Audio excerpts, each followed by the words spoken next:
Приходят и уходят поезда, длинные воинские эшелоны. Война. Напал на родную землю германец, выставил проклятый кайзер Вильгельм, закованную в железо армию, и вот едут молодые, наспех обученные новобранцы, чтобы сложить свои головы за веру царя и отечества.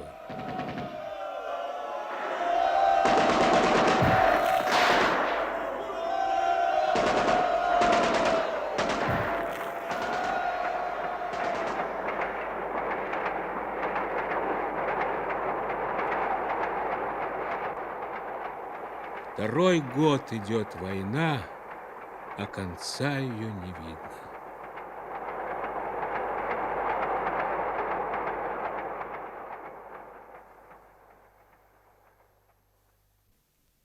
В верстах 20 от Киева, за лесом, за экономией пана Песковского, в глухой глуши, словно пристал к земле хутор Арсеньевых.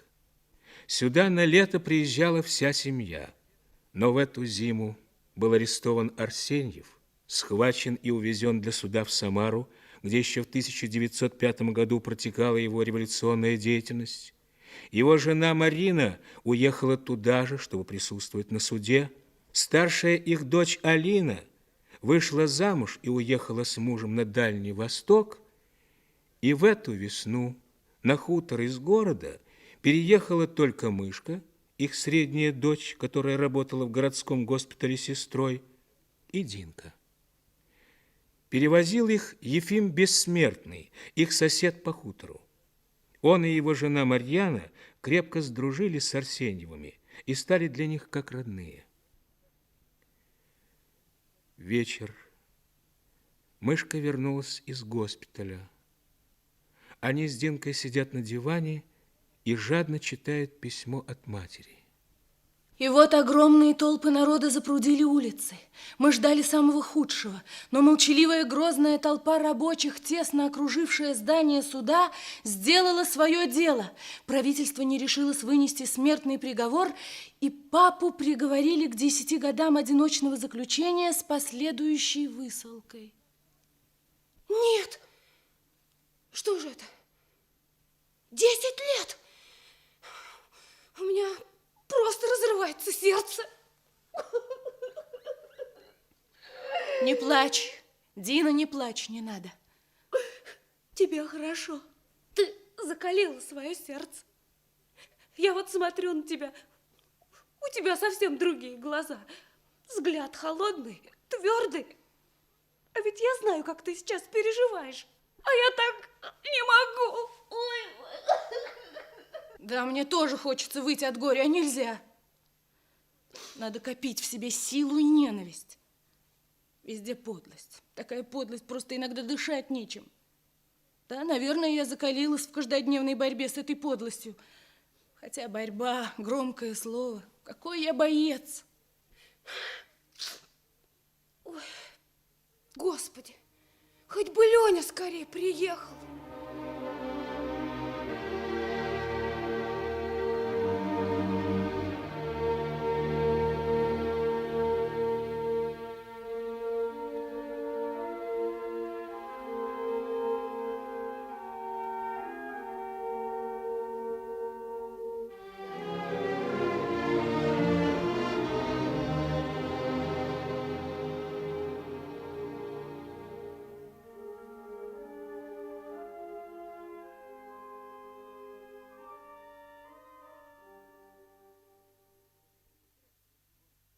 Утро. Мышка давно уже уехала в город, в свой госпиталь. А Динка, позавтракав на ходу, торопливо шагает мимо дач к лесной опушке. В этом могучем укрытии леса она чувствует себя свободной и счастливой. Здесь совсем рядом живет ее подружка Федорка, дочь хуторского сторожа.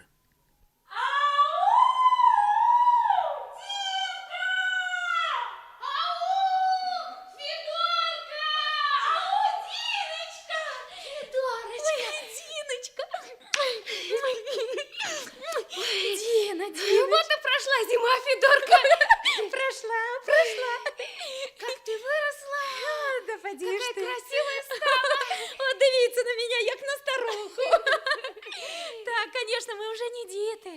как?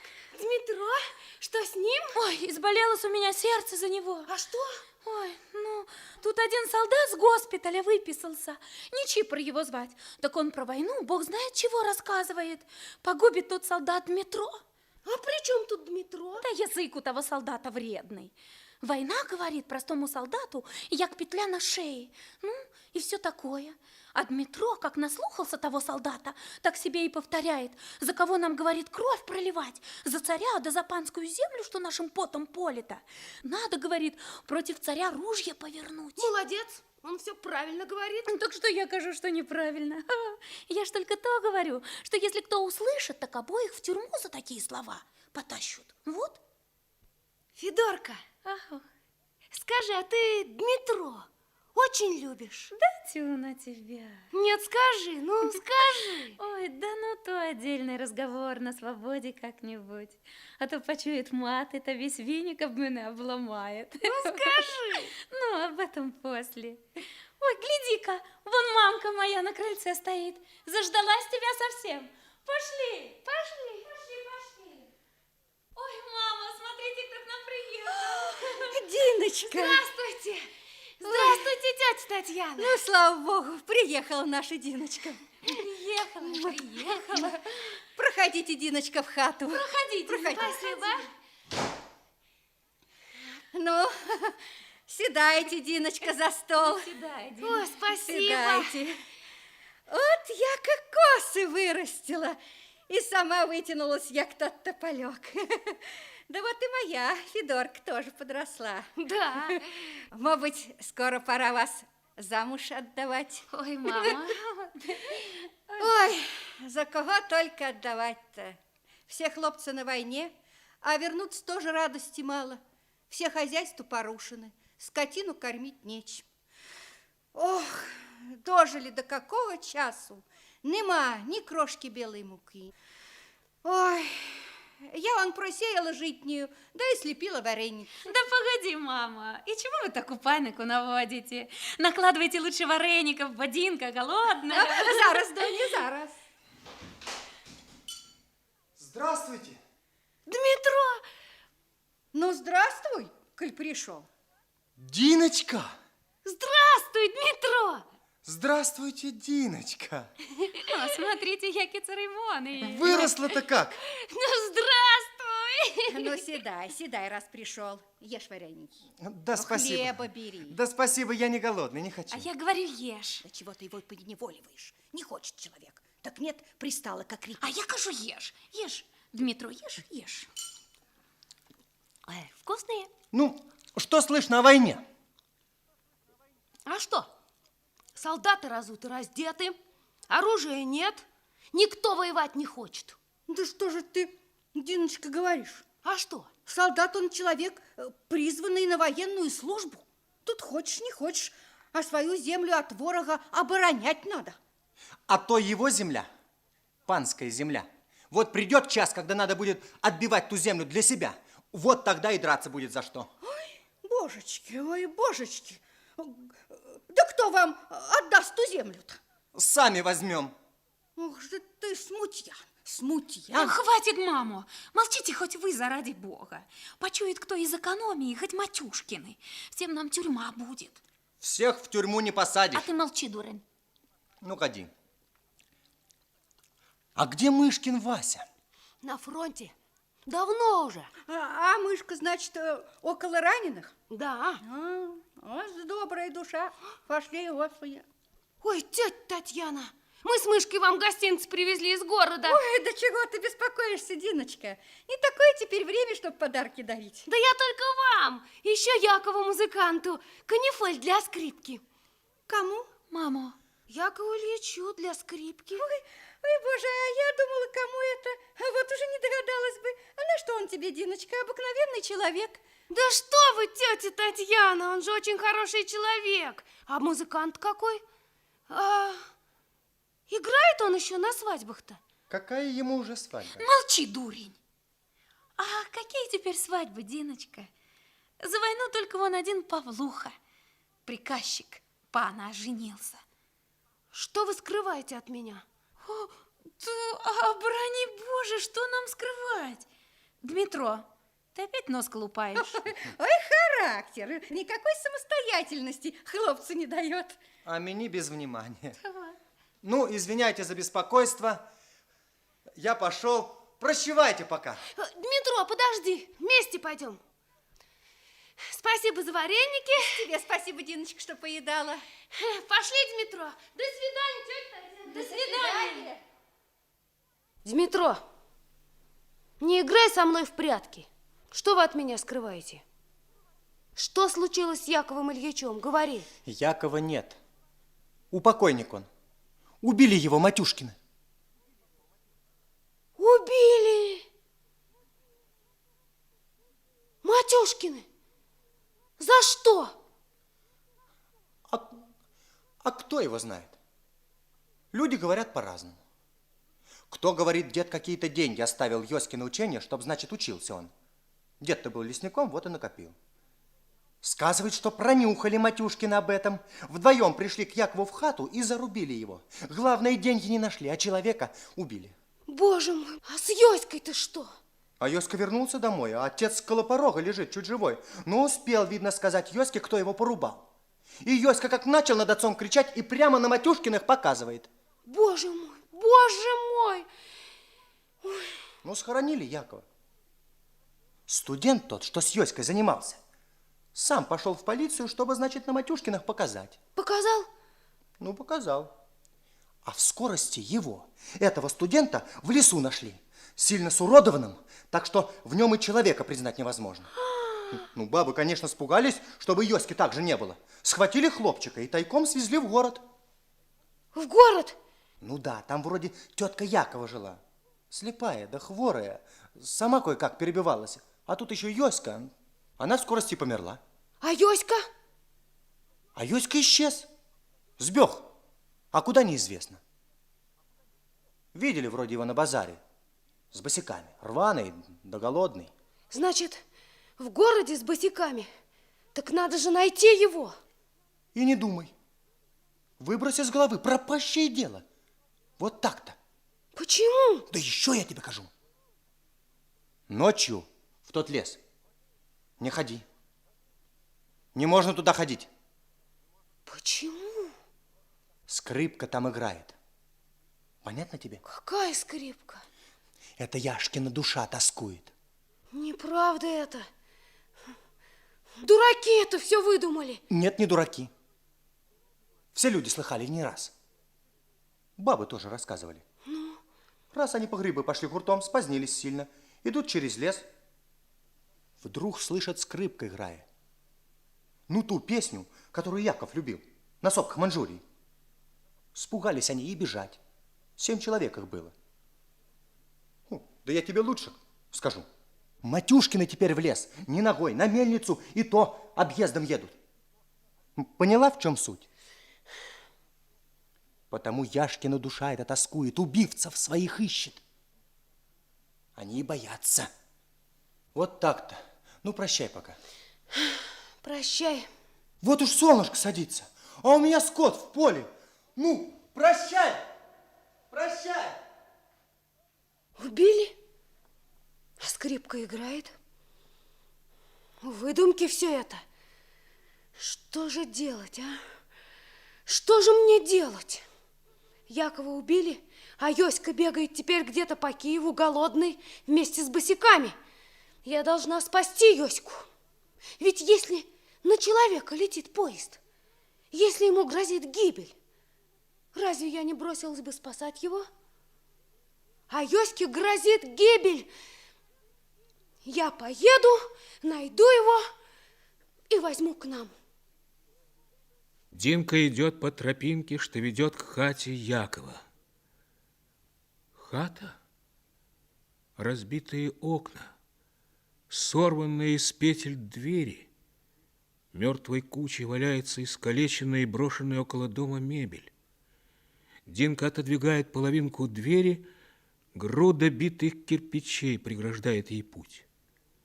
Динка шагает через кирпичи и с ужасом смотрит на пол. Она боится увидеть кровь, лужу крови. Но пол, засыпанный звездкой, а в хате никого нет. Пусто. На хутор Динка приходит уже в сумерках и, набегавшись за день, ложится на кровать и крепко засыпает. Солнце давно заливает комнату, а Динка все спит. Мягкие волосы сестры щекочут ей лицо. Дина! Динка! Проснись, слышь? А то я опять уеду, мы совсем не виделись вчера. Дин, ну проснись, ну. Ой, а это что? Утро? День или вечер? Да утро, утро! Знаешь, сколько ты часов проспала? Надо же было так вчера набегаться. Ну, проснись, проснись. Я должна ехать. Куда ехать? Ой, сейчас же. Ой, я еще сама не знаю, куда. Но я должна. Да проснись же ты, наконец, Динка. У меня сегодня такой трудный день. Да. У тебя стали глаза совсем другие. Глаза? Какие глаза? Ой, вечно у тебя глупости на уме. Ой, как обижен тот судьбой, кто не властен над собой. Откуда ты взяла эти строчки? Ой, это я сама. Мышка. Ну что? Ой, мышка. Вчера я узнала, что этого музыканта Якова, ну помнишь, что играл на скрипке, убили. Как убили? Его убил кулак Матюшкин. Этот подлый негодяй. Мышка, скажи мне, если бы ты шла по лесу, а впереди тебя шел Матюшкин, стреляла бы ты в него или нет? Как стреляла? Из чего стреляла? Ну, предположим, у тебя был бы револьвер. Так я ж совсем не умею стрелять. Ничего, сумела бы револьвер, не винтовка, нажал курок и все. Ну так вот, впереди тебя идет Матюшкин. Выстрелишь ты в него или нет? Впереди меня. Значит, в спину? Нет, в спину я стрелять не буду. Я не могла бы убить в спину. Скажите, пожалуйста, какие интеллигентские штучки. Таких негодяев можно убивать со всех сторон. Ну, хорошо. Пусть он идет тебе навстречу. Так будешь ты стрелять в его кулацкую морду или нет? Я принципиально тебя спрашиваю. Да почему же это я буду ходить с револьвером и перестреливать всех кулаков? Да не всех, а одного. Так это еще хуже. Всех так всех. Так ты раньше хоть одного убей. Да не понимаю, раньше, позже. Вообще, как это я посмею без всякого совета со старшими товарищами устраивать террористические акты? Такие вещи возможны только в случайной перестрелке. Ну или там по заданию. Ладно. Заданий у меня нет. Так я этому кулаку Матюшкину устрою такую случайную перестрелку, что он у меня вместо одной получит 10 пуль. Нет, ты просто сумасшедшая. Или дуреха. Вот как была дуреха, так и осталась. А я взрослый человек. Куда ты? Съезжу на почту. Может, телеграмма от мамы или письмо от Васи. Да ты поешь сначала. Потом, когда приеду. Ой, ну когда ты отучишься от этого свиста? А зачем? Это же для Примы. Вон она скачет, посмотри. На почте оказалось только письмо от Васи с фронта. От мамы телеграммы не было.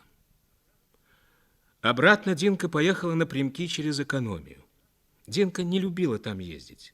Можно встретить самого хозяина пана Песковского и его приказчика. Они всегда неразлучны. Павло управляет огромным имением пана. Без своего приказчика пан и шагу не ступит. Люди говорят не так пан, как его підпанок. Не хочется Динке ехать через длинный двор экономии, но мышка ждет. Правда, от мамы ничего нет, но Вася хоть жив. Динка ощупывает карман, где хрустит серый треугольничек, пускает Приму легкой рысью и вдруг, подняв глаза, видит на самой дороге пана Песковского и рядом с ним приказчика. Нарвалась-таки. Что мне до них? Поздороваюсь и проеду. Павло, да погляди-ка, кто к нам заехал. Здравствуйте! Здравствуйте, здравствуйте. О, я даже не узнал вас. Вы стали совсем взрослой панной. Ну, Павло, видно, мы здорово состарились, если даже не заметили, как в нашем лесу выросла такая синеглазая панночка. Да. А это все та же одноглазая прима, что у меня купили? Ну, лошадь в прекрасном состоянии. Кто же за ней так ухаживает? Зимой Ефим, а летом я сама. Ефим? Какой ты Ефим, Павло? Да сосед ихний. Ефим бессмертный. Паночка, а вы все такой же лихой наездник?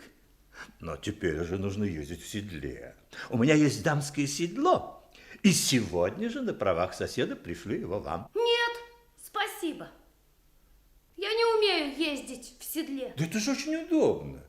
Я могу дать вам несколько уроков, а потом это же гораздо приличнее для молодой панны. А я не хочу. Я буду ездить так, как я езжу. Вперед, прима! Одну минутку. Я же не хотел вас обидеть. Я не предлагаю вам покупать у меня седло. Я с удовольствием просто отдам вам его. В моем доме нет женщин. Мне совершенно лишнее. Так за что же вы рассердились? А я не рассердилась. Просто я не могу ездить боком. Ну, в следующий раз я буду осторожней. А следующего раза не будет. Я не люблю, когда надо мной смеются. Вперед, Да прима! куда же вы? Подождите, панночка. Постойте, Черт бы его побрал с его седлом. Чего он пристал ко мне, этот старый дурак? Ну, ничего. Я все-таки ему показала, что я взрослый человек. И смеяться над собой не позволю. Вперед, прима! Вперед! Пока Динка завтракала, мышка читала Васино письмо. Читала долго и внимательно. Письмо было написано так, как было заранее условлено, и читать его надо было между строк. Прочитав письмо, мышка быстро собралась и уехала в госпиталь. А Динка решила теперь же, не откладывая, отправиться на поиски Йоськи. На дачной станции народу было мало. Динка влезла в поезд и мрачно села у окна. Она твердо решила обойти все базары, обследовать все ночлежки, расспросить нищих, но найти, непременно найти Йоську. Базар, как огромная карусель, кружился на одном месте.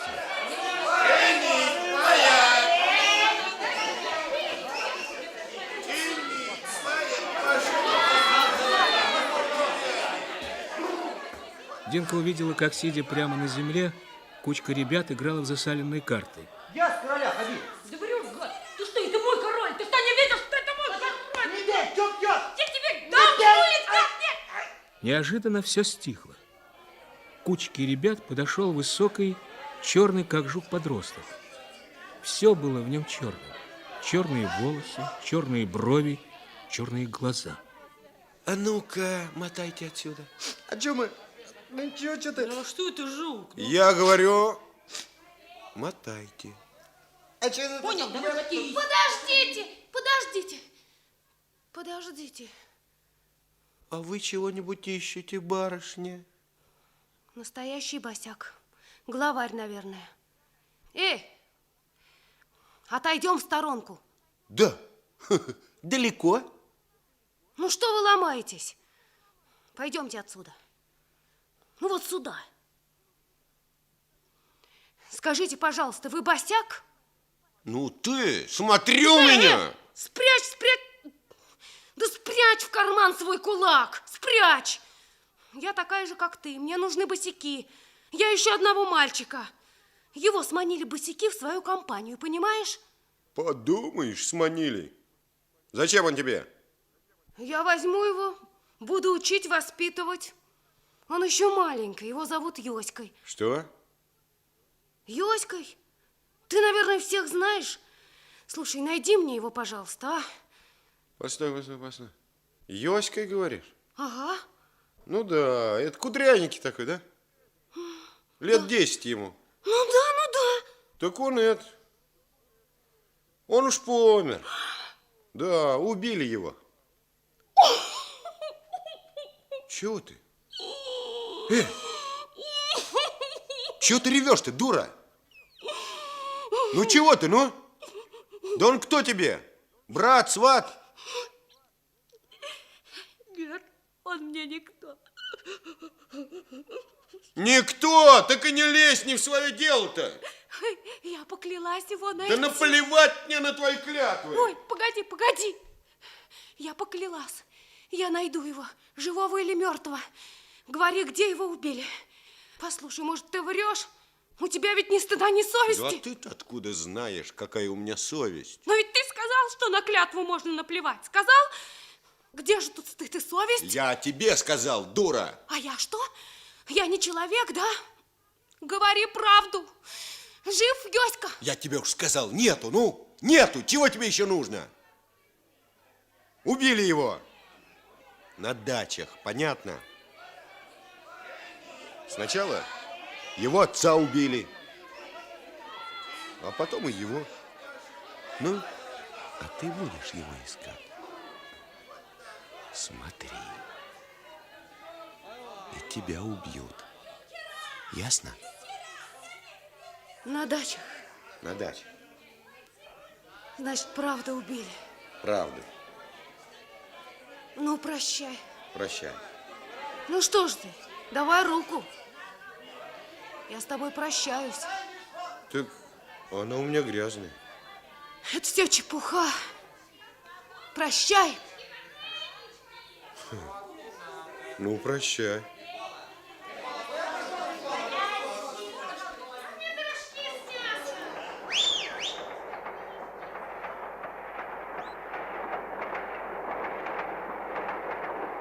Как в смутном сне ехала Динка домой. Стучат однообразно колеса, а в уши лезут страшные слова. Убили его на дачах, на дачах, на дачах.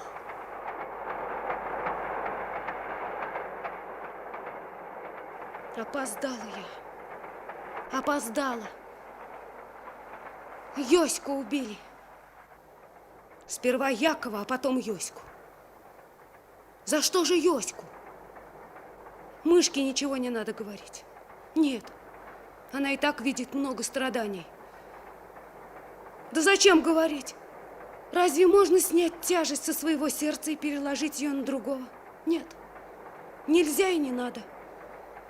Человек должен сам, один, пережить, справиться с собой.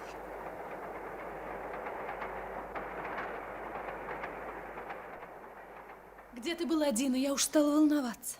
Потом. Ой, я не хочу ни есть, ни пить, только спать. Спать.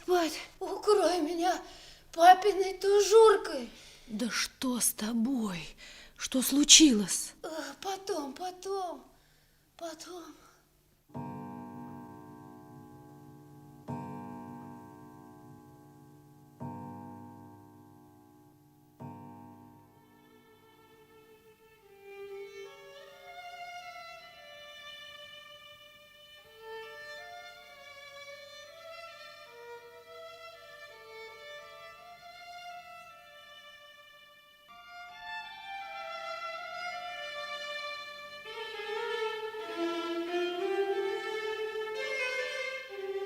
Опоздала я, опоздала. Куда ты опоздала, Динка? Ну что ты скрываешь от меня? Ну скажи мне, Диночка, ну что тебя мучает? Ну скажи.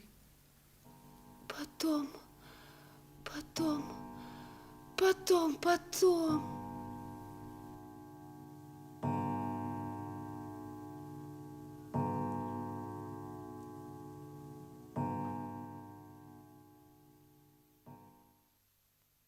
Динка проснулась поздно.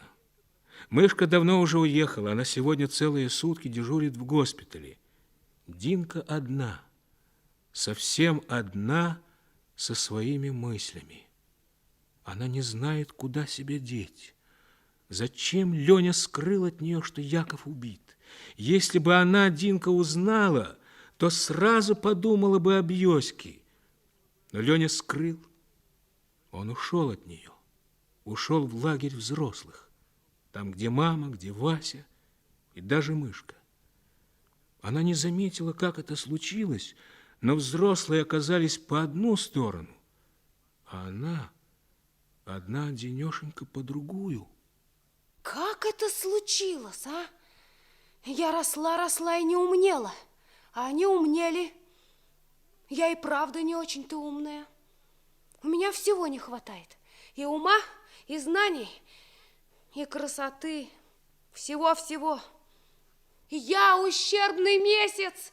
Ой, Господи, у меня мысли бегут на перегонки. Их нельзя удержать на месте.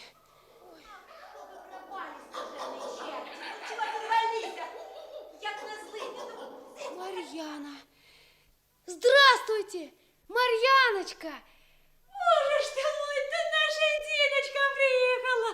Здравствуй, здравствуй. А ночи подросла ты за зиму. Ой, вытянулась я. Да. Только дюжа худа.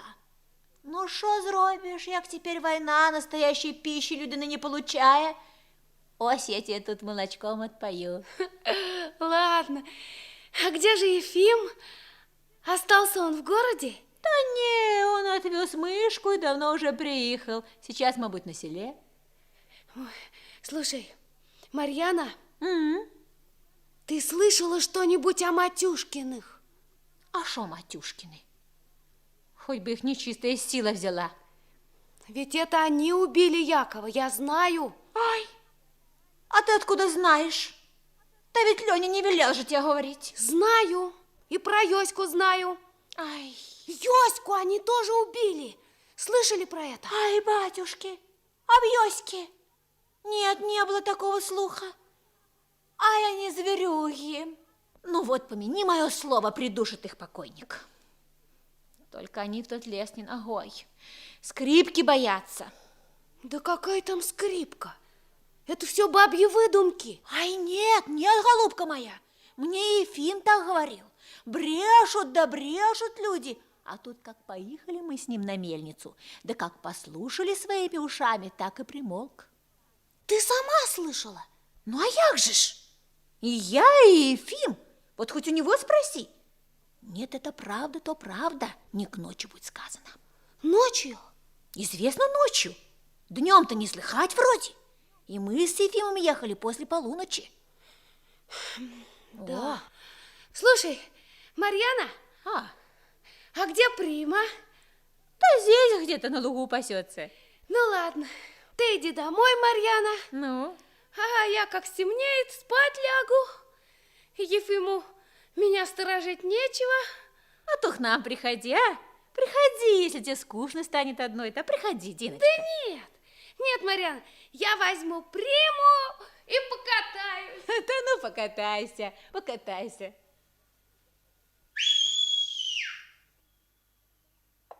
Я должна убедиться, что нет никакой скрипки.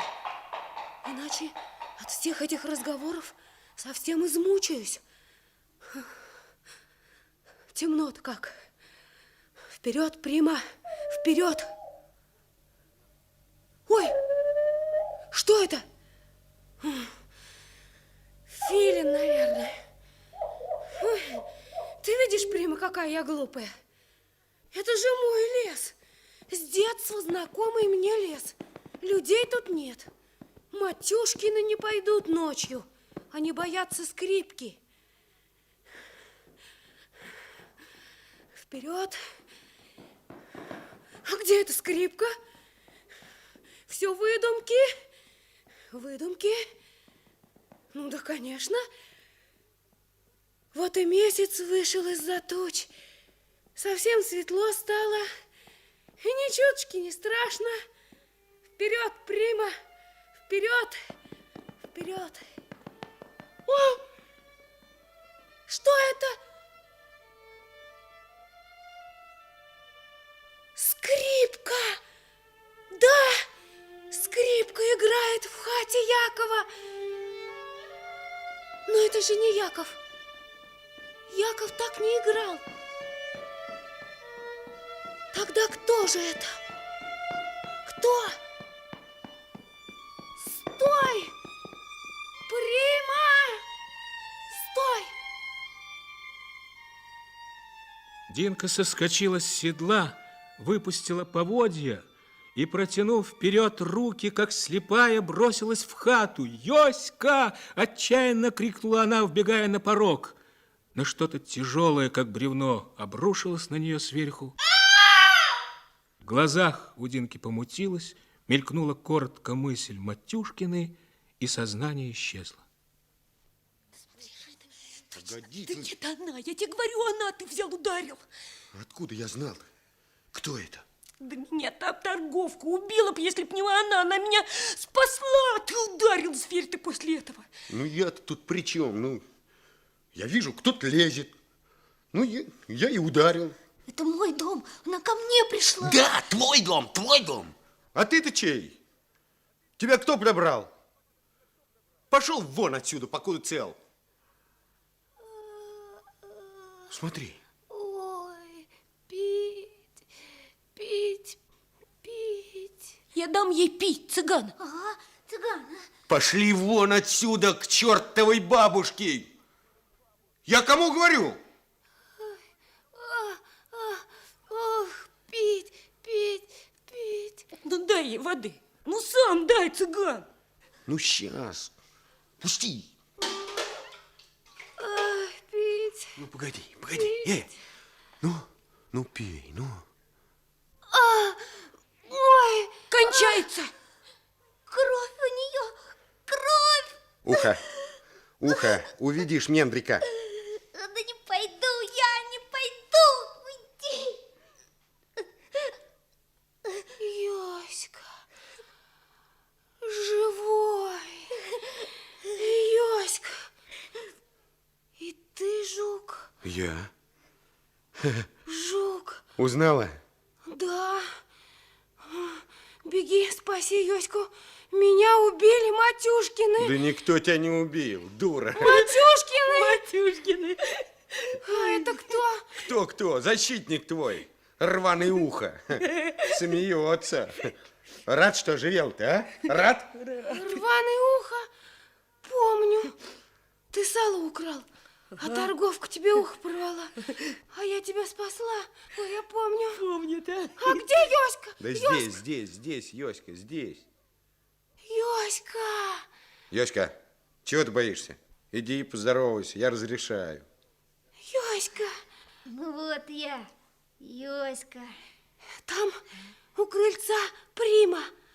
Приведи ее сюда, скорее, пока не вернулись эти Матюшкины, скорее. Ага, Йоська, стой! Какая еще Прима? Ты кого привела сюда, а? Дурак ты.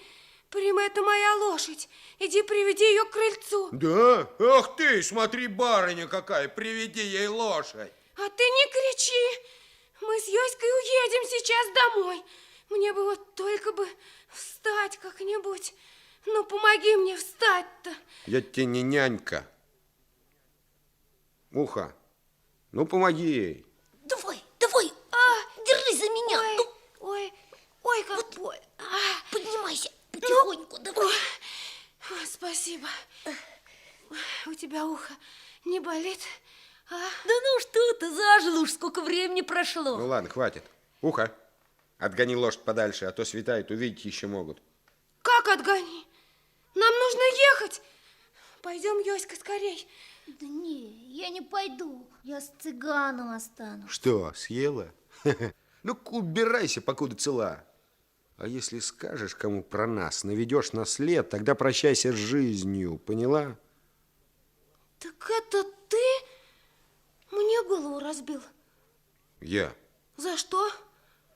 Что я тебе сделала, жук? Я тебе не жук, а цыган. И мы здесь по своему делу сидим. И ты нам не товарищ. А слегавишь, пеняй на себя. И про Йоську ты молчи. Люди его скрипки боятся и не лезут сюда, поняла? Я ничего никому не скажу. И сидите, пожалуйста, здесь, как дураки. Но Йоська-то маленький. Ему надо учиться, понимаешь? Его отец хотел, чтобы он учился. А я уже умею читать. А мы с цыганом Матюшкиных убьем. Мы их подстережем и убьем. Матюшкиных? Я их тоже убью. Ну, во, как раз вдвоем с Йоськой, а? Уха, ты понял?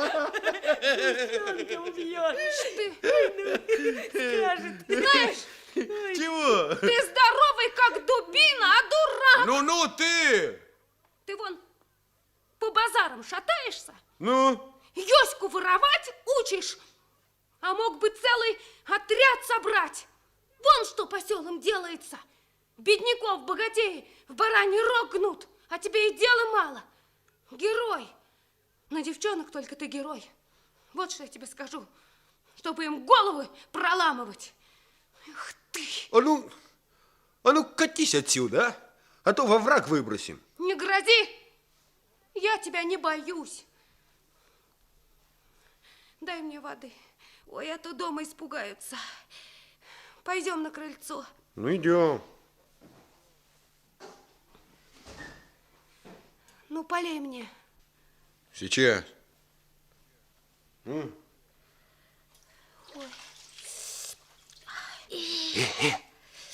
Ты шею смой. Ладно. О, вот так. Ну, хорошо, хватит. Слушай, утереться у нас нечем. Обсохнешь по дороге-то. Да, обсохну. Но я сейчас поеду. Что? Прима? Заждалась? Слушай, это что? Твоя лошадь? Моя. Ты смотри, а? Молодая еще, а глаз слепой. А это ее ветка по глазу хлестнула. Стой, Прима, стой. Стой, стой. Ой, голова болит. Никак и сесть-то не могу. А ты иди вот сюда, с пенькой сядешь. Сейчас. Слезай на пенек-то. Давай. Так. Сейчас. Ну, вот. Не болит? Нет, доеду как-нибудь. Прощайте. Я еще приеду к вам днем. А ты днем-то нас не найдешь. Мы как кроты в земле живем. Где в земле? Это наше дело, где. А ты, если надумаешь, приезжай ночью. Ну уж нет. Чтоб ты мне опять голову проломил. Так ты знак подай. Покричи кукушкой, можешь? Ку-ку-ку-ку. Ха, конечно могу. До свидания. Йоська, прощай. Ухо, прощай. Пока. До свидания. До свидания. Я рада, что увидела вас. А то, знаешь, мне часто снилось во сне, как бежит за тобой торговка. И ухо твое больное снилось. Надо ж, снился ухо мое. Жук, прощай. Я поехала. Прима! Вперед! Вперед! Прима!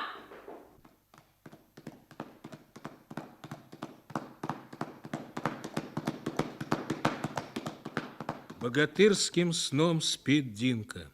Спит день, спит два. Так всегда лечит она свои немудренные болезни. Просыпается только поесть и ест с закрытыми глазами все, что дают ей Марьяна или мышка.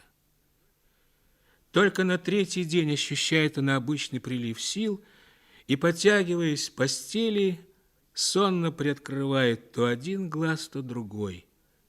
Слух Динки тревожит приглушенные голоса на террасе.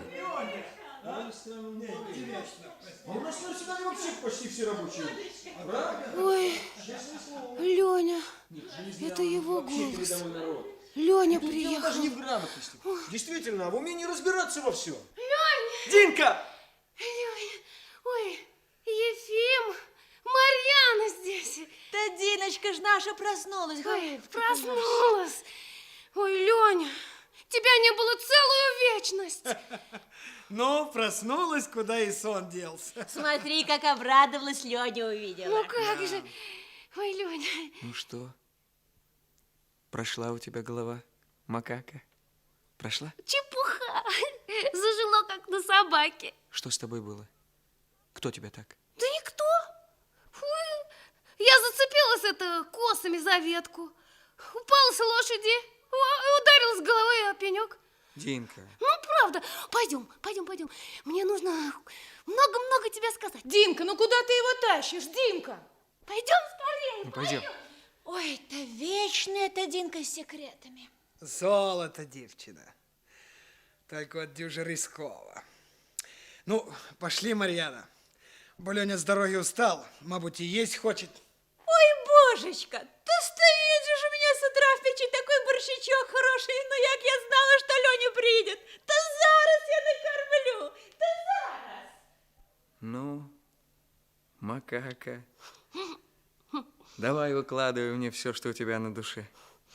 Что случилось? Кто тебя так? Никто. Я же говорю, никто. Динка. Ну, упал с лошади, ударилась головой о пенек. Это я слышал. А по правде?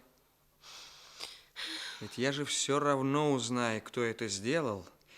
И не жить мне на свете, если я этого негодяя... Тише. Ты совсем с ума сошел. Тут некого бить, понимаешь? Некого, я сама во всем виновата. Как сама? Что, сама себе разбила голову? Ой, ну да выслушай ты сначала до конца всю историю. Только не смей меня перебивать. Что ты какой-то царапины пугаешься? И Динка начала по порядку свой рассказ о поющей скрипке, о поисках Йоськи, о своем ночном путешествии в лес. И вот, ты понимаешь, они все несчастные. И этот жук тоже, и рваное ухо. Их так много били. Они были вынуждены воровать. Но я должна спасти Йоську, понимаешь? А он любит этого цыгана, вот этого жука. И не захотел ко мне. И мне нужно вот посоветоваться с тобой, что мне делать. Что? Вот что, макака, ничего не делай без меня, слышишь? Пощади меня и маму, и мышку. Ведь если с тобой случится что-то ужасное, я не знаю, что я сделаю. Ничего не делай без меня. Теперь-то я вижу, конечно, я зря скрывал от тебя, что Якова убили. Но мы подумаем. Мы подумаем и решим. Значит, ты спасешь Йоську. Если не поздно, если удастся оторвать его от этой компании. Правда, ты сама сказала, что Йоська не пошел с тобой, потому что он привязан к этому цыгану. Да. Ну тогда, значит, надо начинать с цыгана.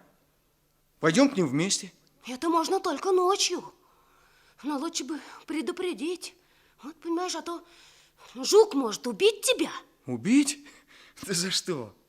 Ой, потому что это хата, их крепость, их единственное убежище, о котором не должны знать люди. Понимаешь? По ночам они отпугивают всех скрипкой. А жук не знает тебя? Ну, в таком случае надо раньше познакомиться. Ну как? А если они задумали убить Матюшкиных, тогда что? Тогда это надо предупредить во что бы то ни стало. Они же сядут в тюрьму. Или их растерзают кулаки. Глупые мальчишки. Придумали чертовщину какую-то. Разве так надо бороться с кулачьем? Нет, Динка, нет. Я пойду к ним. Пойду один. И ничего они мне не сделают. Нет, сделают. Мы пойдем вместе. Только вместе. Леня, Дина, идите скорее сюда, от мамы телеграмма. Что случилось? Что случилось? А что она пишет? Вот, слушайте. Папа болен, хлопочу больницы, задерживаюсь, ждите письма.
блеснула луна, могилы хранят покой.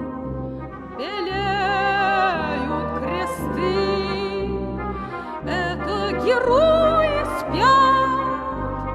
Прошлого тени кружатся вновь, о жертвах в полях твердят. Унесемся мыслями в отчий дом, собрались в обществе молодом, и в вальсе кружатся лихие корняты пьянее от чар любви. Сколько неразгадано вещих снов, сколько недосказано нежных слов. А завтра чуть свет увезут офицеров на дальний восточный фронт.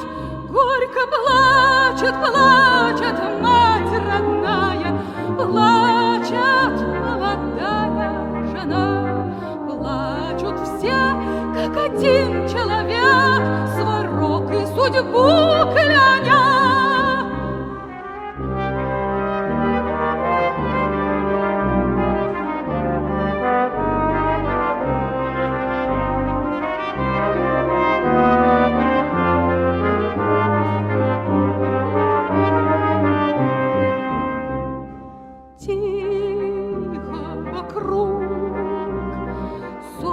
Покрыты мглой, вот из-за туч блеснула луна, могилы хранят покой. Вы пали за Русь, память о вас не умрет. Так спите, герои русской земли, вас русский прославит народ.